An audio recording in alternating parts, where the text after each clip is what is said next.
Basket for 5 minutes. Thank you, Madam Speaker.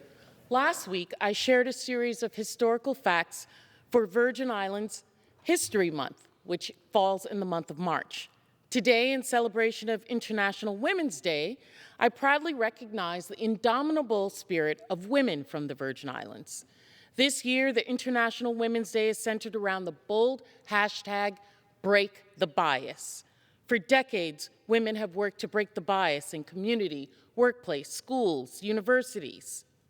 We learn about different historical figures in history, but often we forget to give recognition to the lesser-known women whose stories and contributions help to propel the historical narrative. First on my list, I want to recognize the most influential and enigmatic writer of Harlem Renaissance, Nella Lita, or as she was more commonly known, Nella Larsen.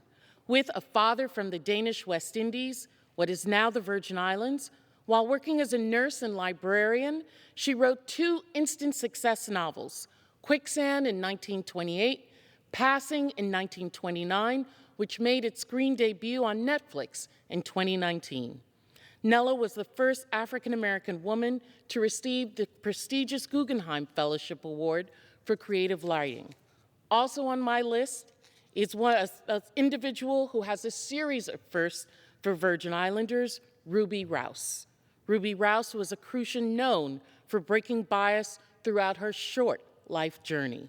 She broke the mold for what was considered possible for women during her time and was the first of many things. The first female member of the drill team at Fort Dix in New Jersey. She was the first Black woman to be permanently assigned to the staff of General Dwight D. Eisenhower. Parole officer, probation officer, legislator, leader. Ruby Rouse was a woman who advocated for those most in need, spoke out against injustice, and was true to her belief that women belong in politics. My very own Chief of Staff, Angeline Muckle-Jabbar, comes from a long lineage of powerful women from the Virgin Islands.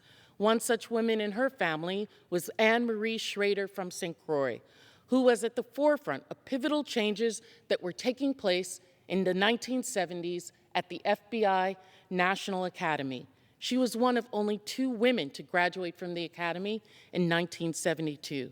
And of course, bringing it forward, I would be remiss if I did not include the Virgin Islands' very own Aaliyah Boston, who, through her excellence in the NCAA Women's Basketball League, continues to break the bias.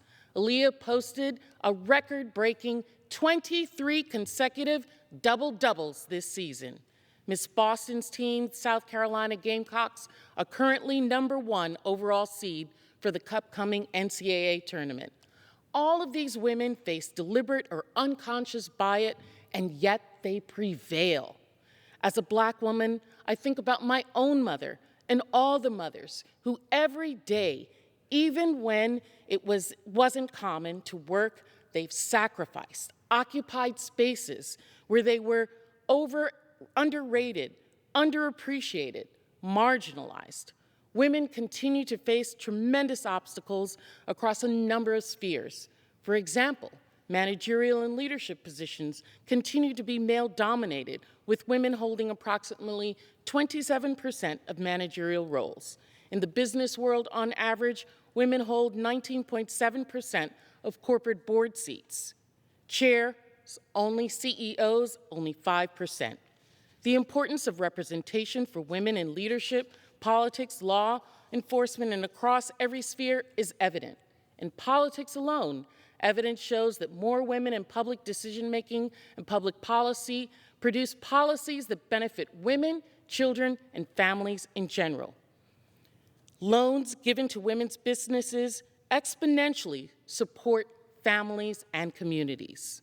We need women. On this International Women's Day, I pay homage to the women who have come before me and the ones who stand beside me. And I send special prayers and strength on International Women's Day to the women of the Ukraine, those fighting on the front line, those bringing support and comfort to children and elders and bringing them to safety, all of the women in Ukraine, especially today.